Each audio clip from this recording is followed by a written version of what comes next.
অভিন্ন প্রশ্নপত্রে ৭ জুন শুরু এইচএসসি পরীক্ষা। বিজ্ঞপ্তি জারি নিয়ে যা জানা যাচ্ছে। চলতি বছরের এইচএসসি ও সমমানের পরীক্ষা আগামী ৭ জুন থেকে শুরু করার প্রাথমিক সিদ্ধান্ত নিয়েছে আন্তঃশিক্ষা সমন্বয় বোর্ড।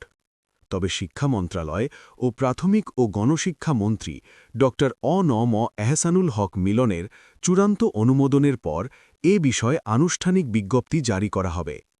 রবিবার ২৯ মার্চ দুপুরে শিক্ষা মন্ত্রণালয়ের মাধ্যমিক ও উচ্চশিক্ষা বিভাগের সভাকক্ষে অনুষ্ঠিত বোর্ড চেয়ারম্যানদের সভায় এই সিদ্ধান্ত নেওয়া হয়। সভায় উপস্থিত একটি শিক্ষা বোর্ডের চেয়ারম্যান বিষয়টি নিশ্চিত করেছেন।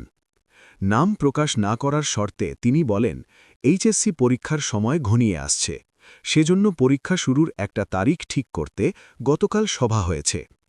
সভায় প্রাথমিকভাবে ৭ জুন থেকে পরীক্ষা আয়োজনের সিদ্ধান্ত হয়েছে। তিনি আরও জানান, গতকাল সংসদ অধিবেশন থাকায় শিক্ষামন্ত্রী সভায় ছিলেন না। তিনি অনুমোদন দিলে ৭ জুন থেকেই এইচএসসি ও সমমানের পরীক্ষা শুরু হবে। এর আগে গত বুধবার অনুষ্ঠিত এক সভায় আসন্ন এইচএসসি পরীক্ষা অভিন্ন প্রশ্নে নেওয়ার প্রাথমিক সিদ্ধান্ত হয়। পরীক্ষা নিরাপত্তা নিয়ে আয়োজিত ওই সভায় বিষয়টি আলোচনায় আসে। সভায় উপস্থিত মন্ত্রণালয়ের এক কর্মকর্তা বলেন, সভায় অভিন্ন প্রশ্নে পরীক্ষা নেওয়ার সিদ্ধান্ত হয়েছে।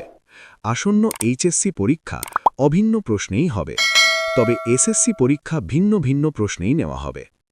এরও আগে শিক্ষামন্ত্রী দেশের সব সাধারণ শিক্ষা বোর্ডে এসএসসি ও এইচএসসি পরীক্ষা অভিন্ন প্রশ্নপত্রে নেওয়ার ইঙ্গিত দিয়েছিলেন।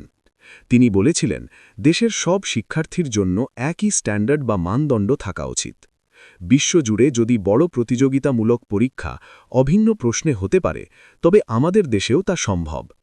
আমরা আগামী বছর থেকে এই পদ্ধতি চালুর বিষয়ে কি করা যায় সে চিন্তাভাবনা করছি।